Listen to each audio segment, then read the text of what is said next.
로마서 12장 1절 2절 말씀을 읽어봅시다. 로마서 12장 1절 2절 한 소리로 한번 같이 읽어볼까요? 시작. 그러므로 형제들아, 내가 하나님의 모든 자비하심으로 너희를 권하노니 너희 몸을 하나님이 기뻐하시는 거룩한 산제물로 드리라. 이는 너희가 드릴 영적 예배니라. 너희는 이 세대를 본받지 말고 오직 마음을 새롭게 함으로 변화를 받아 하나님의 선하시고 기뻐하시고 온전한 뜻이 무엇인지 분별하도록 하라. 아멘. 하나 더 찾아볼까요? 베드로 전서 1장 9절 말씀입니다. 베드로전서 1장 9절 말씀. 베드로전서 1장 9절 말씀입니다. 베드로전서 1장 9절 말씀 찾으셨습니까? 제가 읽어드리겠습니다. 믿음의 결국 곧 영혼의 구원을 받음이라. 아멘. 오늘은 마음이 새롭게 되면 어떤 일이, 무슨 일이 생기는가? 이 말씀으로 하나님 말씀을 전합니다. 여러분과 늘 나눴던 말씀 가운데 저번 주는 제가 영혼 몸에 대한 얘기를 나눴을 겁니다. 우리가 우리를 이해하는 것이 굉장히 중요한 것 같아요.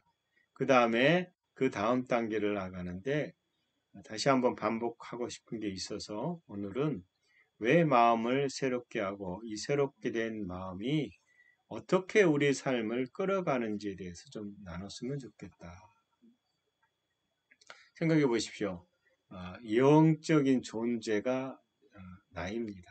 근데 나는 혼과 몸을 혼을 가지고 몸 안에 산다. 즉 영인 나는 혼의 생각을 바르게 세우고 그 바른 생각을 몸에다가 나타내서 영의 뜻이 우리 현실 가운데 감각에 있는 이 가운데 있는 영역에서 사람들이 아버지의 뜻을 드러낼 수 있는 삶을 사는 것입니다. 그래서 그렇게 살아야 되는데 대부분의 사람들은 내 뜻이 아닌, 즉 영의 뜻이 아닌 혼의 중심의 몸과 연합된 육신의 삶을 산다라고 말합니다. 오늘 성경에 보면 바울이 권면할 때 로마서 12장 1절 2절에 보면 먼저 하는 게 몸을 하나님의 산제물로 드리라. 그게 영적 예배다. 그 다음에 하는 얘기가 마음을 새롭게 하라.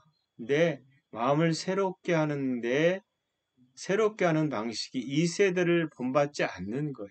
즉 이 세상의 풍조를 따라서 세워지는 그것을 본받지 말고 다른 것으로 새롭게 해야 되는데 그 새롭게 함으로 하나님의 선하시고 기뻐하시고 온전한 뜻이 무엇인지를 분별할 수 있다라는 거예요. 그 얘기를 오늘 좀 나누고 싶어요. 교회는 구원과 함께 어떻게 하면 하나님을 잘 섬기고 신앙생활을 잘 할 수 있을까를 가르칩니다. 그런데 부족한 게 뭐냐면 거듭남에 대한 이해가 부족해요. 그리고 거듭난 내가 누구인지에 대한 정립을 제대로 시키지 않습니다. 그래서 많은 사람들이 하나님을 믿으면 그 은혜에 감격해서 내가 이 은혜를 어떻게 갚을까? 어떻게 하면 하나님이 기뻐하시는 삶을 살까? 여기에 몰두하다 보니까 마음을 새롭게 하는 일에 대한 일은 거의 이해가 없고 가르치지도 않는다라는 거예요. 새롭게 된 마음의 필요성에 대한 가르침이 교회는 굉장히 적습니다. 그리고 우리가 마음이라고 얘기할 때 마음은 대부분 교회가 얘기하는 이 마음은 옛사람을 통해서 즉 옛사람에 대한 마음을 많이 나누고 있어요. 이것을 이 옛사람은 십자가에서 죽어버렸거든요.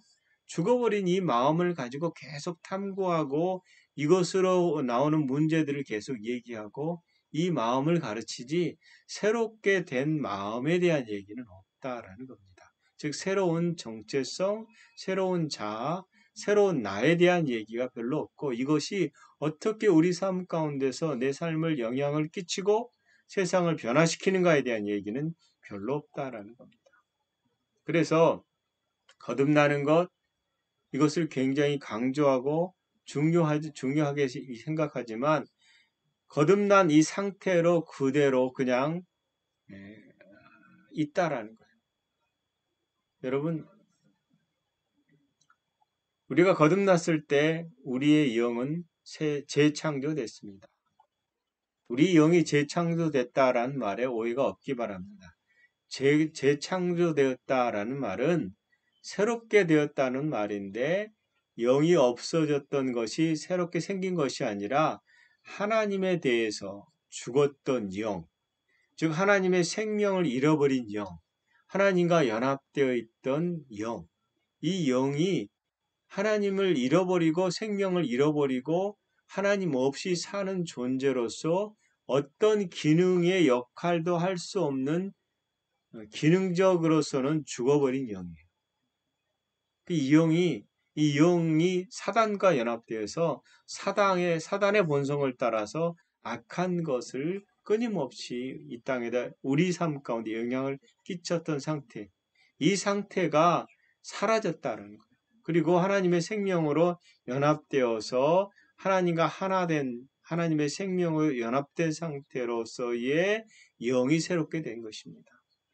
그래서 우리가 예수 그리스도를 주로 고백한 뒤에 죄 사함을 받고 나서 합법적으로 죄 없는 자에게 주시는 아버지의 생명으로 새롭게 된 새로운 피조물이 우리입니다. 나라는 새로운 피조물.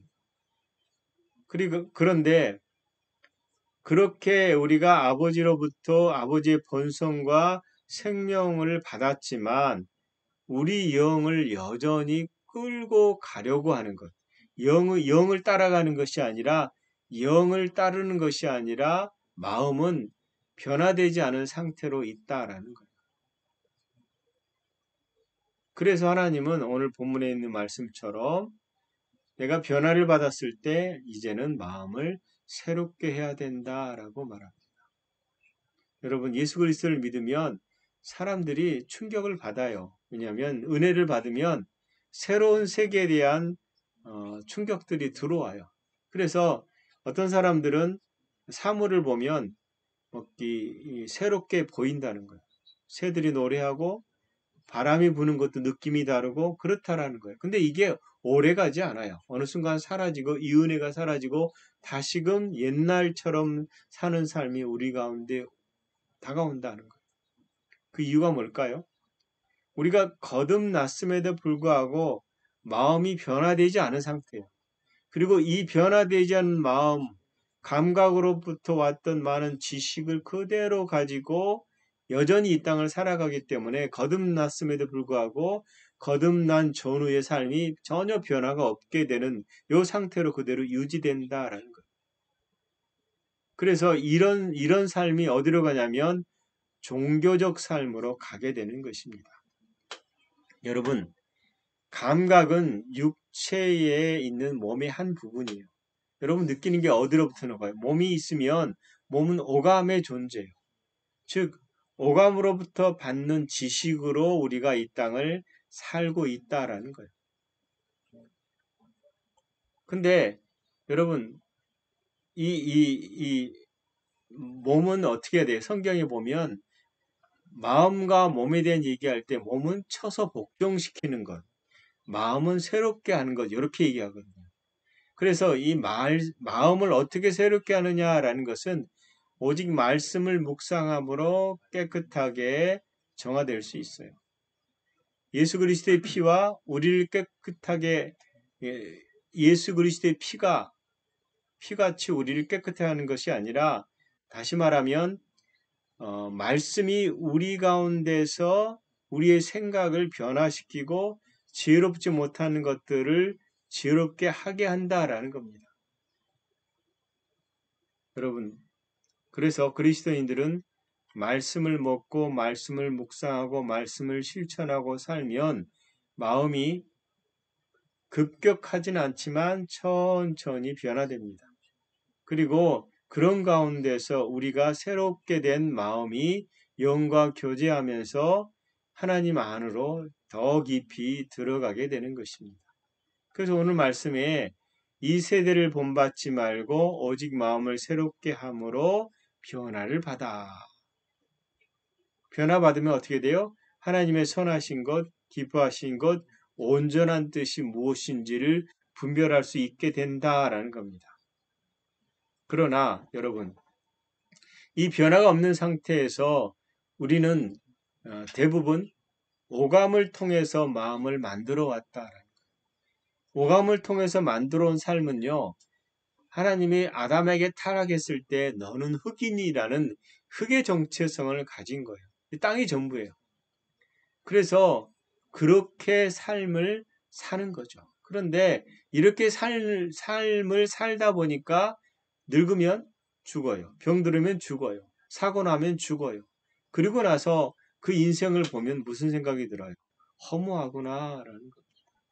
헛되고 헛된 허무한 삶을 살았구나라는 생각을 할 수밖에 없는 거예요. 왜? 다음 생에 대한 이해가 아무것도 없거든요. 생각해 보십시오. 가장 많은 이런 그 경험을 하는 게 장례식장 가면 많이 경험해요. 거기 가면 죽었다가 살아난 자가 없어요. 다 장사 지내러 오는 거죠.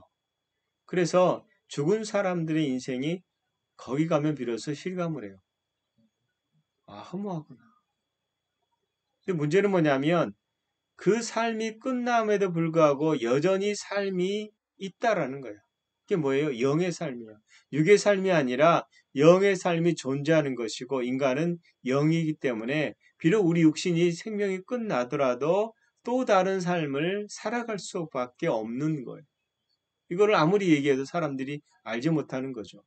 하나님은 이 땅에 살아가는 동안에 우리 현실에서 영의 삶이 이 땅에서 이루어지기를 원하신다라는 겁니다. 그럼에도 불구하고 우리는 그것보다 우리 현실에서 감각으로 느껴지는 것을 항상 우선합니다. 그래서 우리 이 사람의 감정의 영역에서 내면의 잘못된 많은 상처들이 우리 삶을 얽혀매고 그것이 우리 삶에서 끊임없이 영향을 끼치고 있다는 것. 이거를 다루는 게 오늘날 내적 치유라는 것이죠.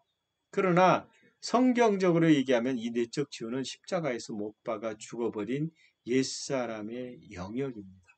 그런데 이 혼이 우리 마음 가운데서 성령님을 통해서 마음을 만든 것이 아니라 사람과의 관계, 어둠의 영의 영향, 문화적 부모, 이 많은 관계 속에서 영향을 받고 대부분 부정적인 틀을 만들어내요.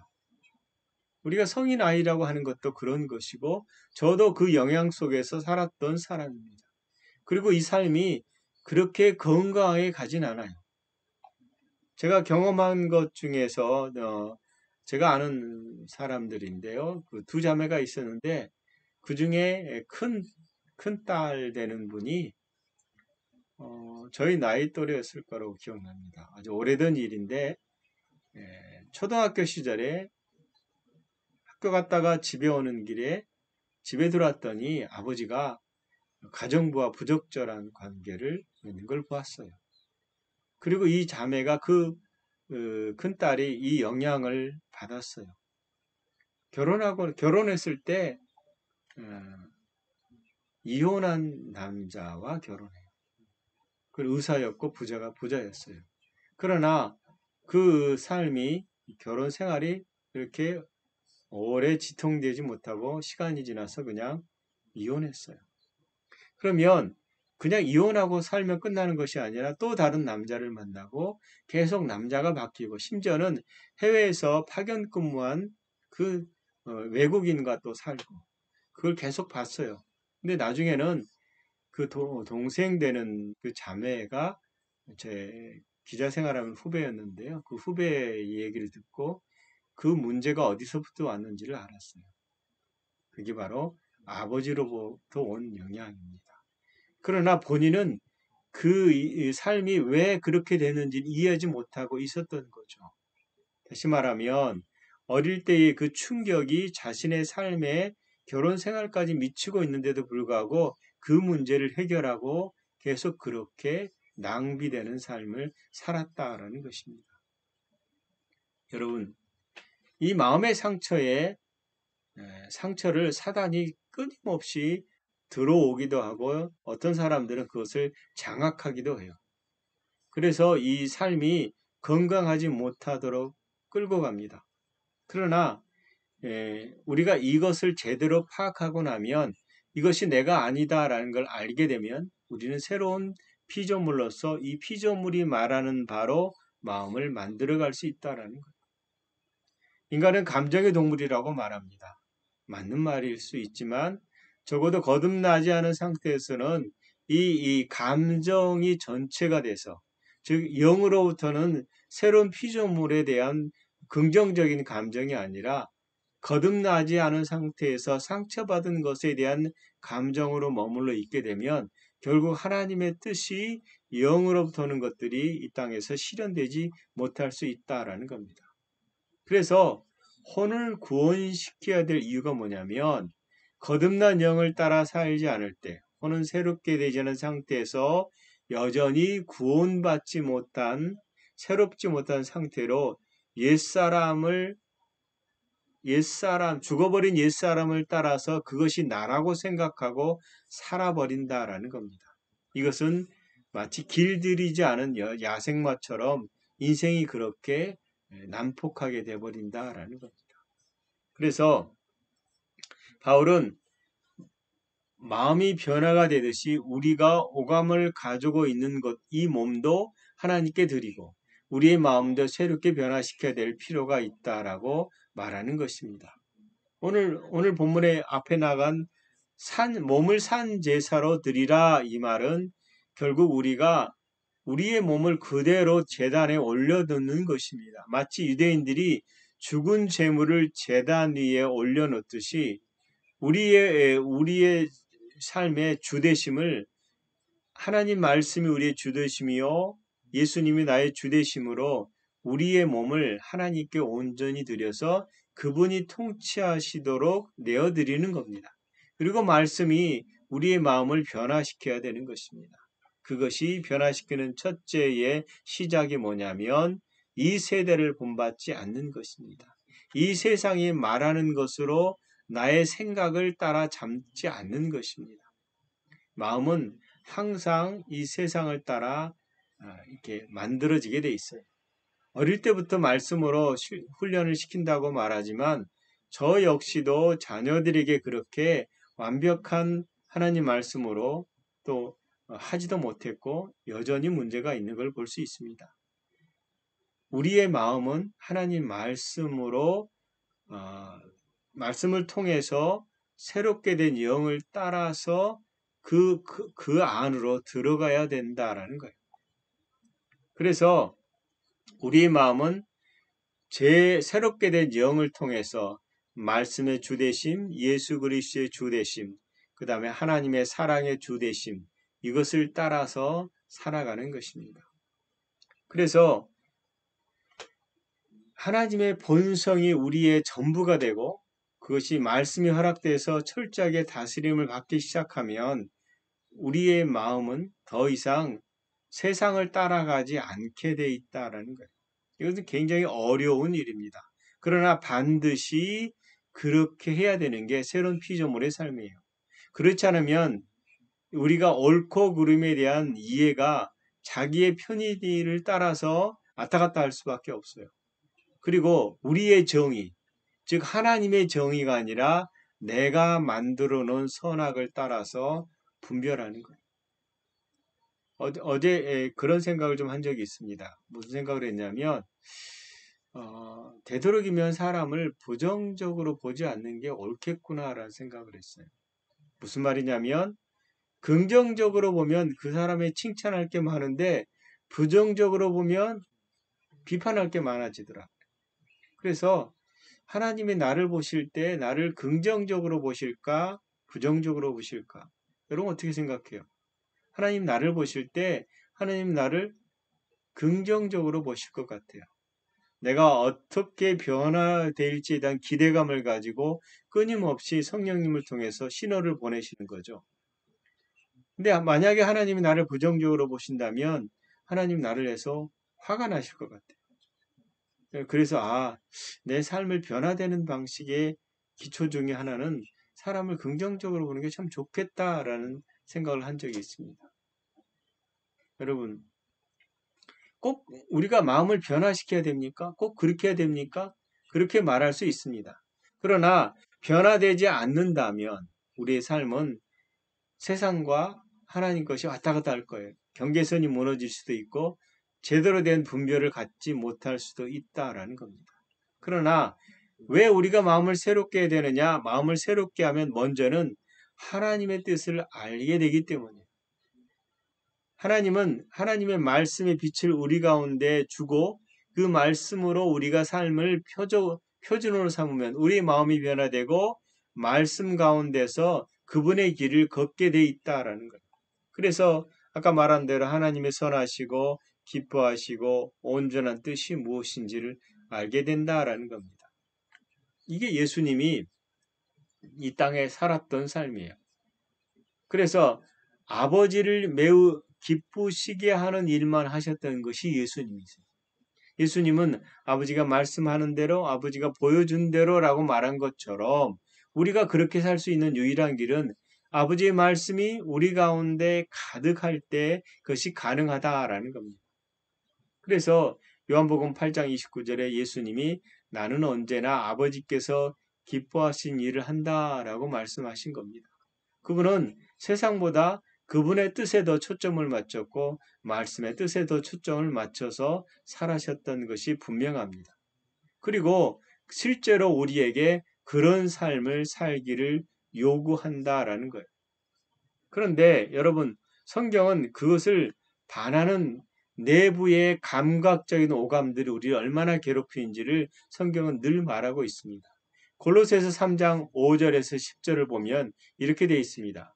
5절에 보면 그러므로 땅에 있는 지체를 죽이라 이렇게 되어 있어요. 여러분 땅에 있는 지체가 뭐예요? 몸이죠.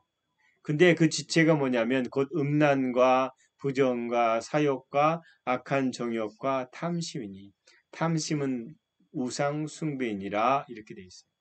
여러분 지체를 죽이라 그러면서 예를 든 게 음란, 부정, 사욕, 악한 정욕, 탐심 이렇게 말하거든요. 근데 이것들로 말미암아 6절에 뭐예요? 하나님의 진노가 임한다라고. 여러분 나는 새로운 피조물이니까 하나님의 진노가 임하지 않을 거야 이렇게 말하는데요. 아니요. 이게 하나님의 진노라는 말은요. 사단의 공격을 허용하게 된다라는 거예요. 우리가 이 땅에서 음란과 부정과 사욕과 악한 정욕과 탐심, 악한 정욕, 탐심을 따라 살게 될 때에 사단에게 문을 열어주고 우리 삶은 도적질을 당하고 멸망당하게 될 것입니다. 근데 우리가 이제는 그렇게 살 필요가 없다라는 게 7절에 나와요. 너희도 전에 그 가운데 살 때는 그 가운데서 행하였으나 이렇게 되어 있습니다. 전에는 내가 그런 삶을 살았다라는 거예요. 그러나 이제는 너희가 이 모든 것을 벗어버리라. 곧 분함과 노여움과 악의와 비방과 너희 입에 부끄러운 말이라. 그 다음 9절에 뭐예요? 너희가 서로 거짓말을 하지 말라. 이렇게 되어 있습니다. 그리고 옛사람과 그 행위를 벗어버리고 너희는 옛사람이 아니고 새로운 피조물이므로 그것과 상관없는 자가 됐다라는 거예요. 그것과 상관없는 자가 왜 상관 있는 자처럼 살려고 하느냐? 그러면서 하신 말씀이 새 사람을 입었으니 이렇게 됩니다. 우리는 이미 새로운 사람이다. 새로운 피조물이다. 완벽하게 거듭나서 부족함이 없는 자다. 그래서 나에게 영향을 끼치려고 하는 이 옛사람의 마음은 죽었다고 선언해라. 이것은 내가 아니다라고 얘기하는 것입니다.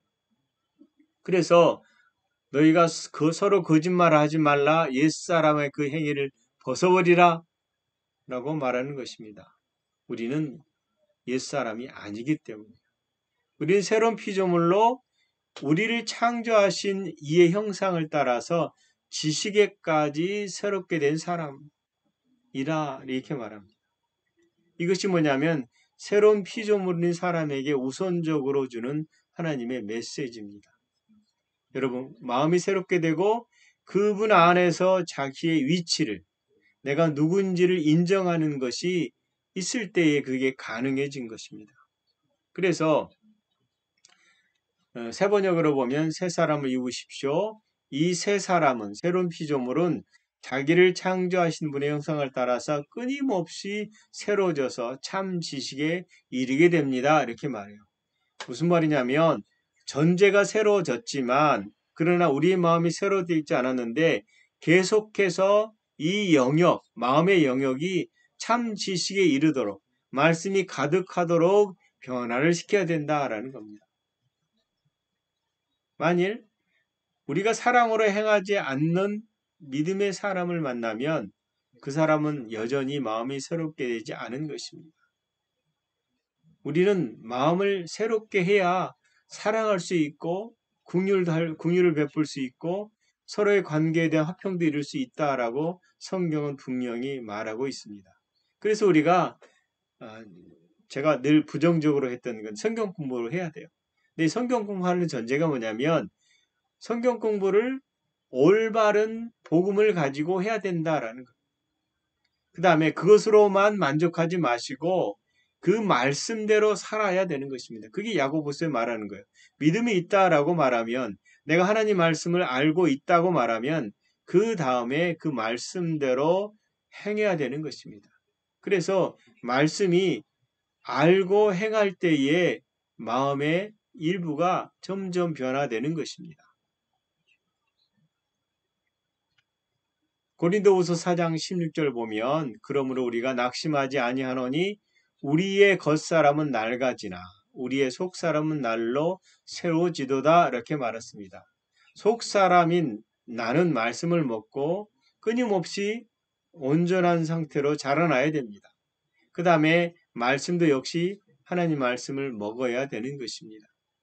여호수아가 이스라엘을 끌고 모세의 다음 차세대 지도자가 됐을 때에 모세가 당부했던 것처럼 말씀을 묵상하기를 이스라엘 백성이 요구했습니다. 이 요구가 오늘날 우리에게도 동일하게 적용되는 것입니다. 그리스도인들은 마음을 가지고 새로운 피조물로서의 이 땅을 새롭게 그 말씀을 가지고 귀경하고 살아야 되는 것입니다. 에베소서 2장 10절에 보면 우리는 그가 만드신 바라 이렇게 되어 있어요. 그 다음에 그리스도 예수 안에서 선한 일을 위하여 지으심을 받은 자니 이 일은 하나님의 전에 예비하사 우리로 그 가운데 행하게 하려 하심이라 이렇게 되어 있습니다. 하나님은 그분의 뜻 가운데서 걷도록 우리를 준비시켰습니다. 그리고 그분의 능력이 우리 가운데 성령님을 통해서 주어졌습니다. 그분의 힘이 우리가 이제는 예수 그리스도 안에서 하늘과 땅의 권세를 이 땅에다가 풀어낼 수 있는 자가 됐다라는 것입니다. 여러분, 하나님이 우리에게 원하시는 것은 하나님 말씀대로 이 땅에 나가서 아픈 사람을 위해서 기도해 주기를 원하세요. 이 묶여있는 자들에게 하나님의 진리의 말씀을 통해서 풀어지기를 원해요. 기름 부음이 너희 가운데 임하면 성령이 임하시면 이렇게 말씀하잖아요. 귀신도 쫓아내야 되기를 원하세요. 하나님 우리에게 하시기를 원하시는 것들을 우리가 하지 않는 이유, 증인된 삶을 살지 못하는 이유는 우리가 주저하는 마음 때문에 내가 정말 그 부르심을 받았는가? 내가 그런 존재인가? 내가 그런 능력을 가지고 있는가? 끊임없이 성경은 내가 그런 존재이다. 네가 그런 능력을 가지고 있다. 네가 손을 뻗어 얹으면 병자를 위해서 기도하면 병이 낫게 될 것이다. 귀신을 향해서 꾸짖고 쫓으면 쫓겨나게 될 것이다. 왜냐하면 너가 너와 함께함이라. 내가 너의 능력이 되기 때문이다. 이렇게 말씀하시는 거거든요. 그런데 우리가 우리의 생각이 바뀌지 않으면 주저하는 거예요.